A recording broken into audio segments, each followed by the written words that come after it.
December 14th, 1944. Camp McCoy, Wisconsin, USA. The wind inside the barbed wire perimeter did not just blow, it bit, tearing through the thin layers of issued denim like invisible shrapnel. Aiko stood in the second row of the formation, her breath materializing in white puffs that vanished instantly into the gray morning. Around her, the other prisoners, mostly men captured in the Marianas, shivered violently. Aiko shifted her weight, trying to shield the young boy beside her, a civilian laborer barely 16, from the direct assault of the gale. "Stand fast," a voice barked, not in cruelty, but in routine boredom. Aiko clasped her hands behind her back. The skin across her knuckles had split open days ago. The dry, freezing air of Wisconsin was an enemy she had no weapon against. Fresh blood welled in the cracks, stinging sharply as she made a fist. She squeezed her eyes shut, visualizing the small tin of camphor balm hidden beneath her bunk mattress, her only anchor to a life before this white hell. Sergeant Miller walked the line. His boots crunched rhythmically on the packed snow. Crunch, crunch, crunch. The sound stopped directly in front of her. Aiko stiffened, expecting a reprimand for her posture. She lowered her head, bracing for the shout. Instead, there was a soft thud in the snow at her feet. She risked a glance downward. A pair of thick, brown leather gloves, lined with sheepskin, lay stark against the white ground. They looked warm, impossibly warm. "You dropped something, miss?" Miller's voice was low, devoid of malice. He didn't wait for an answer. He turned his back, resuming his patrol, leaving the violation of the no personal gifts rule melting into the snow. If you enjoy stories of humanity found in the darkest places, please subscribe and comment which country you are watching from. 6 weeks earlier, Saipan, Mariana Islands, October 1944. The air inside the cave smelled of sulfur and rotting fruit. Aiko adjusted the strap of her canvas bag, the fabric digging into her shoulder. Outside, the world was ending. The American artillery had ceased its rhythmic pounding an hour ago, replaced by a silence that was somehow louder, a heavy, suffocating pause that pressed against her eardrums. "Water," a voice rasped from the shadows. Aiko knelt beside Corporal Tanaka. His leg was a ruin of crimson-soaked bandages. She uncorked her canteen, tipping the last few drops onto his cracked lips. It wasn't enough. It was never enough. She reached into her pocket, her fingers brushing against the cool, smooth surface of the tin of camphor balm. It was dented, the label faded, a relic from her father's apothecary in Kyoto. She didn't open it. Just the touch was a grounding wire, a reminder that a world existed where skies were blue, not choked with gray smoke. "They are coming," Tanaka whispered, his eyes wide, reflecting the erratic flickering of a dying oil lamp. "The demons!" A loudspeaker crackled to life outside the cave mouth, the sound distorting as it bounced off the limestone walls. "Come out! We have food. We have water. You will not be harmed." The Japanese was accented, clumsy but intelligible. It was a lie, of course.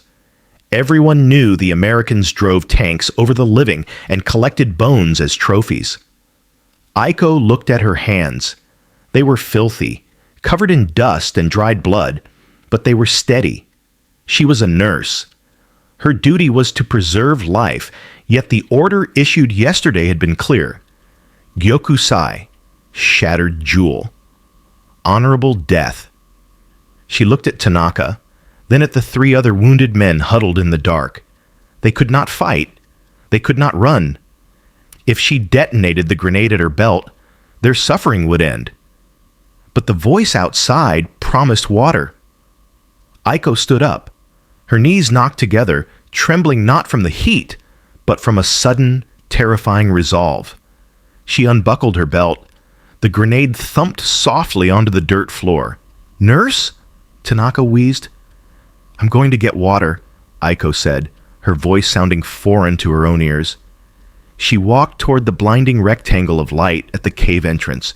She raised her hands, those dirty, steady hands, high above her head. The transition was instant. One moment, she was in the humid, dark womb of the earth.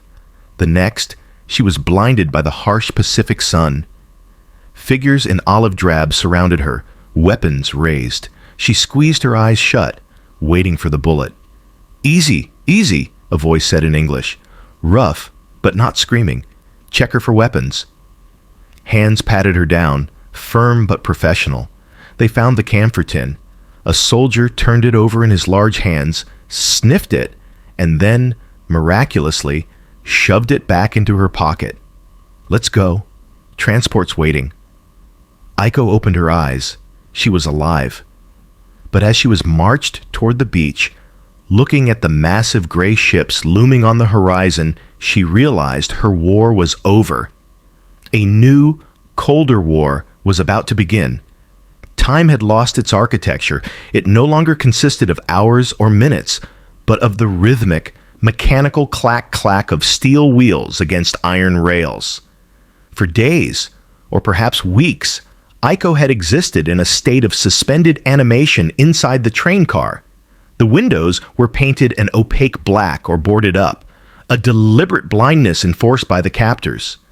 They were moving through the belly of America, but they were allowed to see none of it. Inside the carriage, the atmosphere had shifted imperceptibly at first, then undeniably. When they had boarded at the port in California, the air had been thick and warm. But as the engine pulled them deeper north, a creeping chill began to seep through the floorboards and the rivets of the walls. It was a stealthy invasion. The thin cotton tunic Aiko wore, standard issue for the tropical climate of the Marianas, now felt as substantial as paper. She sat huddled on the wooden bench, her knees pulled to her chest. Around her, the other women were silent mounds of misery. Aiko reached into her pocket, seeking the familiar shape of her tin of camphor balm. Her fingers recoiled.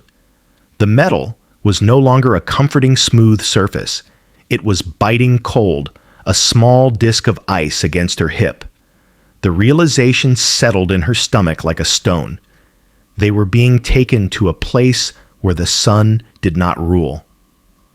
The locomotive slowed, the screech of brakes piercing the heavy silence. The train hissed, exhaling a massive sigh of steam before shuddering to a halt. Outside, muffled voices barked commands in English. Heavy boots crunched on gravel. The sliding door of the boxcar groaned open. Aiko flinched. She expected a weapon, a shout, or perhaps the glare of a searchlight. Instead, she was hit by a wall of air so dry and sharp it felt like a slap. It rushed into the stale carriage, instantly turning the moisture of their breath into swirling white ghosts. "Everybody out! Let's move!" Aiko stood, her legs stiff and unresponsive. She shuffled toward the gaping maw of the door. She stepped down, bracing for the solid thud of earth. Her canvas shoe sank into something soft, yielding, and impossibly cold. She looked down. The ground was gone. In its place was a blanket of pristine, blinding white. It covered the tracks, the fences, the roofs of the distant barracks. Snow. She had read about it in poetry, seen it in stylized prints of Mount Fuji, but she had never felt its teeth. She took another step, the snow crunching under her weight. The wind howled across the flat landscape of Wisconsin, cutting through her clothes as if she were naked. It was a physical assault. She wrapped her arms around herself, shivering violently. A few yards away, a guard stood watching them. He wore a heavy wool coat and thick gloves. He did not look like a demon. He looked bored. He gestured toward a row of wooden buildings with a gloved hand. "Welcome to McCoy," he muttered, though the wind stole the words before they could reach her. Aiko looked at the vast white void surrounding them. The heat of Saipan was a lifetime ago. Here, in this frozen purgatory, the war was not about bullets, it was about heat, and she was already losing. The barracks at Camp McCoy were not the dungeons Aiko had been promised. They were wooden structures raised off the frozen ground, heated by pot-bellied coal stoves that roared with a terrifying efficiency.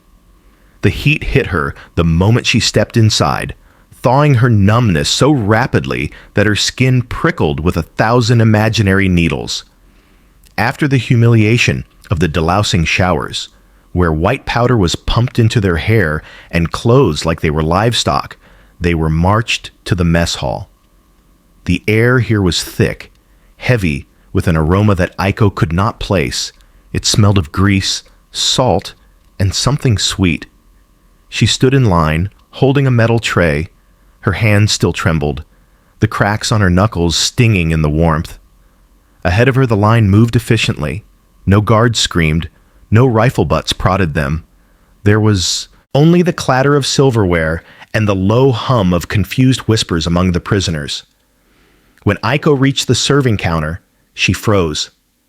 The man behind the counter, a prisoner working kitchen duty under American supervision, dropped a ladleful of steaming stew onto her tray.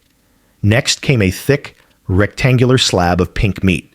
Then, 2 slices of bread so white they looked like spun cotton. Finally, a glass of milk. She stared at the tray. In Saipan, they had fought over lizard tails and muddy water. In Kyoto, her mother was likely mixing sawdust into their meager rice ration to make it last. Yet here, in the heart of the enemy's lair, there was meat. "Move along," the server muttered in Japanese, his eyes downcast. Aiko found a seat at a long wooden table. The women around her sat in stunned silence. A whisper rippled through the group, started by the wife of an officer. "Do not eat. It is poisoned. It is a trick to make us talk." Aiko looked at the slab of meat. Spam. The label on the empty cans by the trash read. It glistened with fat. Her stomach contracted violently, a primal demand overriding her honor. She picked up the fork. It felt heavy, substantial. She cut a small piece of the meat and placed it in her mouth. Salt. Rich, overwhelming salt and fat. It did not taste like poison. It tasted like life. She took a bite of the white bread. It was impossibly soft, dissolving on her tongue without any need to chew. Tears pricked her eyes, hot and sudden. This was the enemy's true power. It wasn't the flamethrowers or the battleships she had seen on the horizon. It was this logistics of excess. A nation that could afford to feed its prisoners better than the emperor could feed his soldiers was a monster of a different breed. She ate, and with every swallow, a heavy guilt settled in her chest, displacing the hunger. She was warm, she was full, and she hated herself for it. As she wiped her mouth, her fingers brushed the outline of the tin of camphor balm in her pocket. It felt small now, a tiny dented piece of the past drowning in a sea of American abundance. The camp infirmary was a sanctuary of smell, if not of temperature. The sharp, stinging scent of rubbing alcohol and ether masked the underlying odors of damp wool and unwashed bodies, creating a sterile illusion that Aiko clung to. Under the Geneva Convention articles posted on the wall, which she could not read but understood in principle, she was permitted to work as a nurse, attending to the minor ailments of her fellow prisoners. It was a restoration of her identity, a way to be something other than a defeated number. But the Wisconsin winter had no respect for international treaties. Aiko stood at the porcelain scrub sink, her forearms submerged in water that felt less like fluid and more like crushed glass. The plumbing in the temporary structure was poorly insulated, delivering water that was only a few degrees above freezing. She was scrubbing a set of steel kidney dishes and forceps, the bristles of the brush scraping rhythmically against the metal. Scrape, scrape, scrape. With every motion, the fissures across her knuckles screamed. The skin on the back of her hands had dried into a landscape of drought, cracking open to reveal raw, red flesh beneath. The soap lye stung the open wounds, but the cold was the greater enemy. It had leached the dexterity from her fingers, turning her surgeon's hands into clumsy, unresponsive clubs. She bit her lip, tasting iron, refusing to stop. To stop was to admit weakness.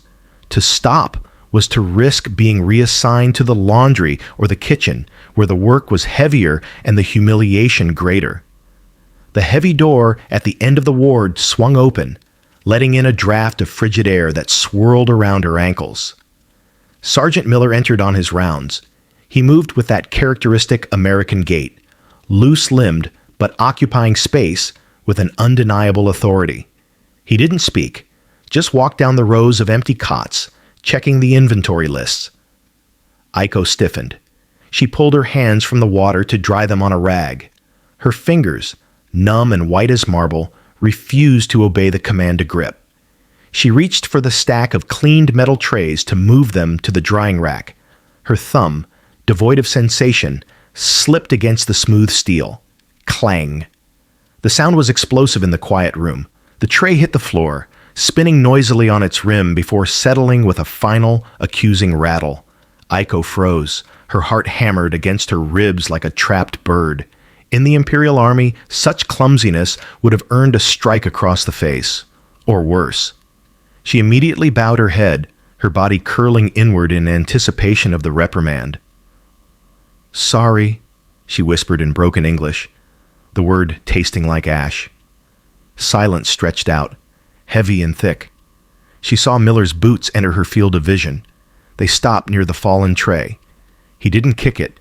He didn't yell. Slowly, Aiko raised her eyes, not daring to lift her head completely. Miller was not looking at the mess on the floor. He was looking at her hands still hovering near her waist. He stared at the angry, red gashes across her knuckles, the blood that was slowly welling up from the movement, stark against her pale, frozen skin. His expression was unreadable. It wasn't pity, and it wasn't anger. It was a clinical, detached observation, like a scientist studying a specimen under a microscope. Then, without a word, he turned on his heel and walked out, the door clicking shut softly behind him. Aiko was left alone with the echo of the crash and the throbbing pulse in her ruined hands. December 14th arrived not with sunlight, but with a gray, suffocating heaviness that pressed the camp into the earth. The blizzard had been raging for 12 hours, burying the barbed wire fences in drifts that looked deceptively soft, like whipped cream on a poisoned cake. At 0600 hours, the whistle blew. It was a shrill, hateful sound that cut through the howling wind. Aiko shuffled out of the barracks, her body moving on autopilot. She took her place in the second row of the formation, flanked by shivering women whose faces were wrapped in scarves made from torn bedding. The wind was a physical assailant. It found every gap in her denim jacket, biting into the skin with invisible teeth. Aiko clenched her hands behind her back, trying to shield the raw fissures on her knuckles from the air. The pain was nauseating, a deep, throbbing ache that radiated up her arms. She closed her eyes, visualizing the tin of camphor balm hidden beneath her mattress. But the memory offered no warmth against this brutal reality. Sergeant Miller appeared at the end of the line. He moved slowly, his head bowed against the gale, a clipboard tucked under one arm. He was checking numbers, ensuring no one had vanished into the white abyss during the night. Crunch, crunch, crunch. The sound of his boots grew louder, stopping directly in front of her. Aiko held her breath. The cold had made her clumsy again. She swayed slightly, fighting the urge to collapse. She braced herself for a reprimand, for the shouting that usually accompanied any sign of weakness in a prisoner. Then she saw it. A dark object fell from Miller's hand, landing softly in the snow near her boots. It wasn't a clipboard. It wasn't a weapon. It was a pair of gloves. Brown leather, thick and sturdy, with tufts of creamy sheepskin lining visible at the cuffs. Aiko stared at them, her mind struggling to process the image. The snow around the gloves began to melt slightly from their residual heat. "You dropped something, miss?" Miller's voice was low, barely audible over the wind. It was the same tone he had used in the infirmary. Detached, yet undeniably deliberate, he didn't wait for a response. He stepped around the dropped item and continued down the line, his back turning to her as if the interaction had never happened. The formation was still standing at attention. The guards in the towers were watching. Aiko's heart hammered against her ribs. To pick them up was to accept contraband. To leave them was to let her hands die. Slowly, carefully, she broke posture. She crouched, her fingers brushing against the leather. It was warm, shockingly, vividly warm. She snatched them up and shoved them deep into the pockets of her jacket. She didn't put them on yet. She simply stood there, her frozen hands clutching the stolen warmth inside her pockets. The leather felt alien against her skin, a texture of luxury and mercy that had no place in this prison. Why? The question circled in her mind, more disorienting than the blizzard. Why would the enemy offer armor against his own weapon? The warmth of the gloves was a secret Aiko carried in her pockets, like stolen gold. For 2 days, she had worn them only when walking between the barracks and the latrines, hidden deep within her sleeves. But secrets in a prison camp were impossible to keep. The eyes of the defeated were sharp, honed by boredom and resentment. It happened in the laundry room. The air was thick with the smell of wet wool and lye soap. Aiko was wringing out sheets when a shadow fell across her work basin. She looked up to see Corporal Sato, a man who still wore his tattered imperial uniform with a terrifying, rigid pride. 2 other men flanked him. "American leather," Sato said, his voice a low growl. He pointed to the edge of the pocket where the brown cuff of the glove was barely visible. Aiko straightened, wiping her hands on her apron. The room went silent. The rhythmic scrubbing of 50 other prisoners ceased. "It is cold, Corporal," Aiko said, keeping her voice steady. "We are all cold." Sato stepped closer, invading her personal space. "But we do not take charity from the enemy, unless it is payment. What did you trade for them, nurse? Your honor? Or something else?" The accusation hung in the humid air, ugly and sharp. A murmur rippled through the onlookers. Aiko felt the blood rush to her face, a mix of shame and fury. She gripped the edge of the basin, her knuckles white. "I traded nothing. They were discarded." "Liar," one of the flankers spat. Sato reached out, grabbing her arm. "Burn them, or we will know where your loyalty lies." Before Aiko could pull away, a frantic shout shattered the confrontation. "Help! He's swallowing his tongue!" At the back of the room, a young boy, the 16-year-old laborer from the roll call, was thrashing on the concrete floor, his eyes rolled back in a violent seizure. Aiko shoved Sato aside with a force that surprised them both. She sprinted to the boy. His body was rigid, jaw clenched tight, skin burning with fever. "Hold his legs," she commanded. She knelt beside him. In the past, her hands would have been stiff claws, useless and slow in the freezing draft of the room. She would have fumbled. But as she pulled her hands from her pockets, she realized they were pliable. The sheepskin lining had done its work. Her fingers were pink, agile, and warm. She moved with surgical precision. She tilted the boy's head, deftly clearing his airway and inserting a rolled rag between his teeth before the jaw locked completely. She checked his pulse, her sensitive fingertips reading the erratic rhythm instantly. "Cool water, now," she barked at Sato, who was standing frozen. The corporal hesitated, then grabbed a bucket and brought it over. For 10 minutes, the room was a flurry of motion orchestrated by Aiko. Slowly, the boy's convulsions ceased. His breathing evened out into a ragged sleep.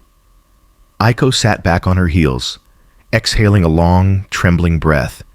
She looked at her hands, the tools that had just saved a life. Then she looked up at Sato.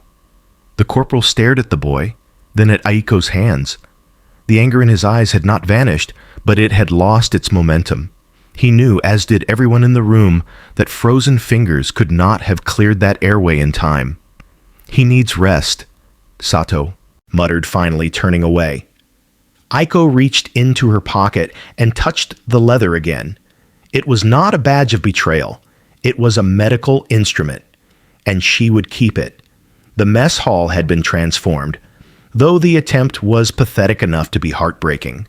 Chains made of colored construction paper draped from the rafters like limp garlands, and in the corner stood a pine tree cut from the surrounding woods, decorated with balls of tin foil and popcorn strung on thread.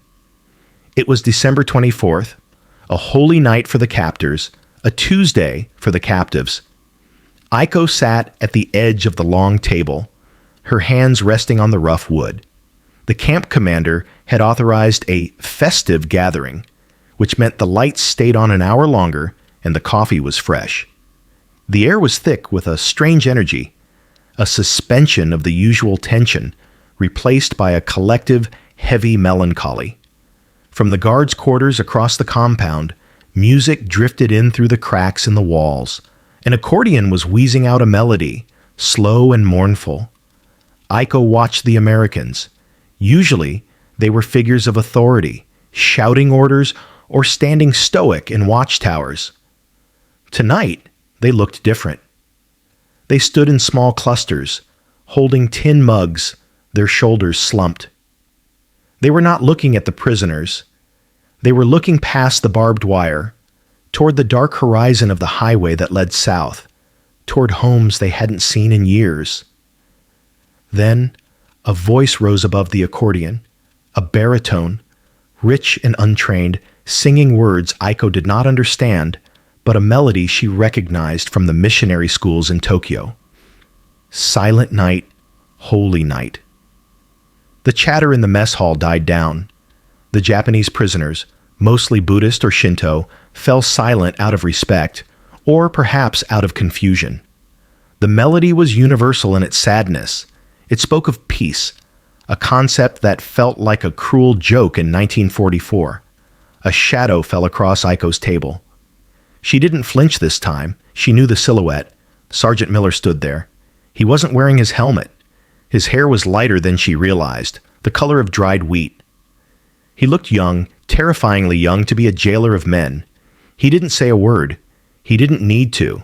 The no fraternization rule was still in effect, but tonight, the lines were blurred by the snow and the song. He slid something across the table. It was a small rectangle wrapped in silver foil and brown paper, a Hershey's bar, Ration D.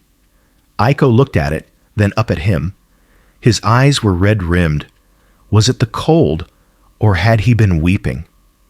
"Merry Christmas," he whispered, the words barely more than a breath.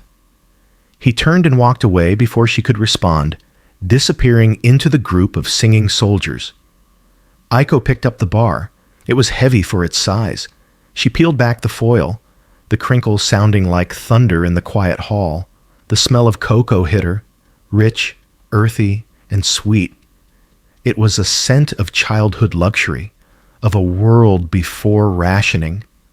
She broke off a corner and placed it on her tongue.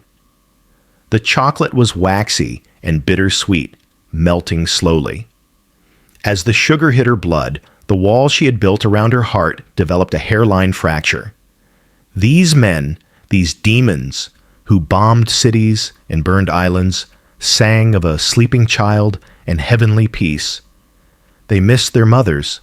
They offered sweets to the enemy. She closed her eyes, the taste of chocolate lingering like a promise. For the first time, she didn't feel like a prisoner of war. She felt like a castaway on an island of lost souls. And for tonight, the tide was still. March 1945, brought a cruel kind of thaw to Wisconsin. The snow melted into a brown, churning sludge that sucked at boots and dampened spirits, but the wind remained sharp. Inside the camp, the routine had settled into a dull, gray monotony, punctuated only by the arrival of news from the outside world. Information was a currency more valuable than cigarettes. The prisoners traded rumors whispered in the latrines, stories of great naval victories that grew more fantastic with every retelling. Aiko listened, but she did not speak. She had seen the armada at Saipan. She knew the mathematics of steel and oil were not on their side. Her confirmation came on a Tuesday afternoon in the recreation room. A stack of old American newspapers had been left on a table, likely a careless oversight by a guard or a deliberate act of psychological warfare. Aiko approached the pile warily. Her English was limited to medical terms and basic commands, but pictures required no translation. She picked up a copy of a Chicago daily, dated a week prior. The front page was dominated by a grainy black and white photograph. It was an aerial shot, looking down on a city that looked like a grid of charcoal. The headline screamed in bold, jagged letters, "Tokyo in flames." Aiko's breath hitched. She traced the captions with a trembling finger. Incendiaries, 16 square miles, firestorm. The words were foreign, yet the horror was intimately recognizable. She knew those wooden neighborhoods. She knew how the paper and wood houses of the Shitamachi district stood shoulder to shoulder, how dry they would be in winter. The other women gathered around her, peering over her shoulder. A gasp rippled through the group. Then silence. Not the silence of discipline, but the silence of a grave. The rumors of victory evaporated instantly, replaced by the suffocating weight of truth. Aiko dropped the paper. She felt a sudden, violent nausea. She pushed through the crowd, needing to be alone, needing to hide. She ran back to her bunk. The image of the charred grid burned into her retinas. She sat on the edge of her mattress, her hands shaking uncontrollably. She reached under her pillow and pulled out the tin of camphor balm. It was her talisman, her proof that a world existed before fire and wire. She twisted the lid. It stuck for a moment, rusted by the humidity, before giving way with a sharp crack. She brought the tin to her nose and inhaled deeply, desperate for the sharp, medicinal scent of her father's shop, the smell of safety and order. There was nothing. The balm had dried out. The wax was cracked and yellowed. The scent evaporated into the dry American air. Only a faint, ghostly trace remained, barely distinguishable from the smell of the damp wool blanket she sat on. Aiko stared into the empty tin. The metaphor was too blunt, too cruel to ignore. The scent was gone. The house was gone. The city was ash. She curled forward, pressing her forehead against her knees. She did not scream. She did not curse the Americans. She simply wept, a low, keening sound that shook her small frame, mourning not for an empire, but for the smell of home that she would never breathe again. April in Wisconsin did not bring flowers. It brought mud. The snow had retreated, leaving behind a sodden, brown landscape that sucked at boots and dampened the soul. The air was heavy with moisture, a breeding ground for the chest colds that swept through the barracks and the guard towers alike. Aiko stood by the wire fence of the infirmary garden, a small patch of dirt where they were permitted to grow vegetables. She wasn't gardening. She was watching the guard post. Sergeant Miller was on duty, but he was a shadow of the stoic figure who had walked the snow months ago.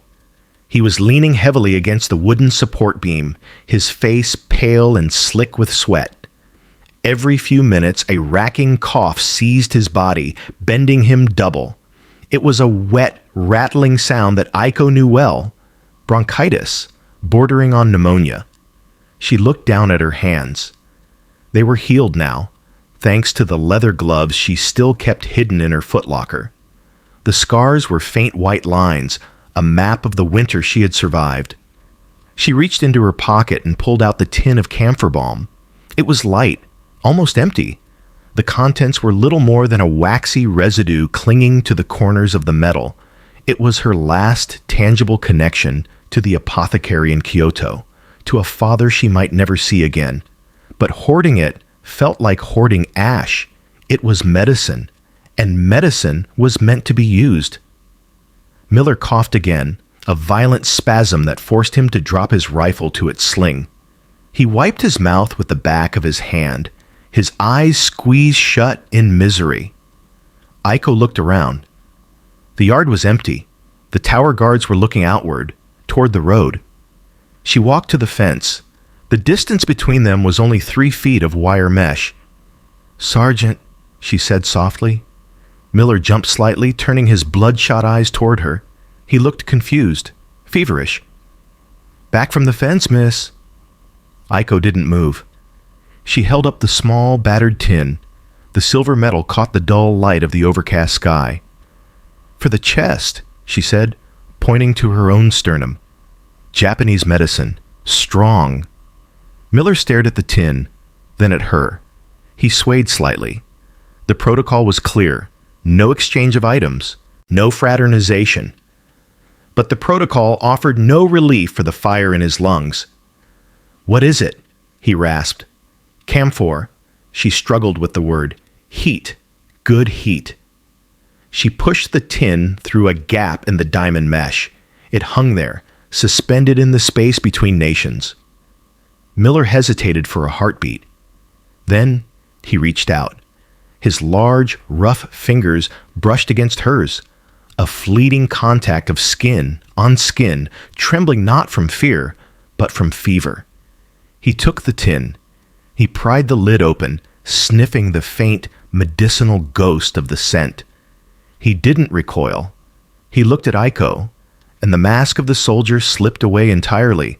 There was no rank in his eyes, only the raw gratitude of a sick man. "Thank you," he whispered. "Rub on chest," Aiko instructed, mimicking the motion. "Breathe." He nodded and slipped the tin into his breast pocket, right over his heart. Aiko turned and walked back to the garden, her pocket empty, but her spirit strangely full. She had repaid the debt.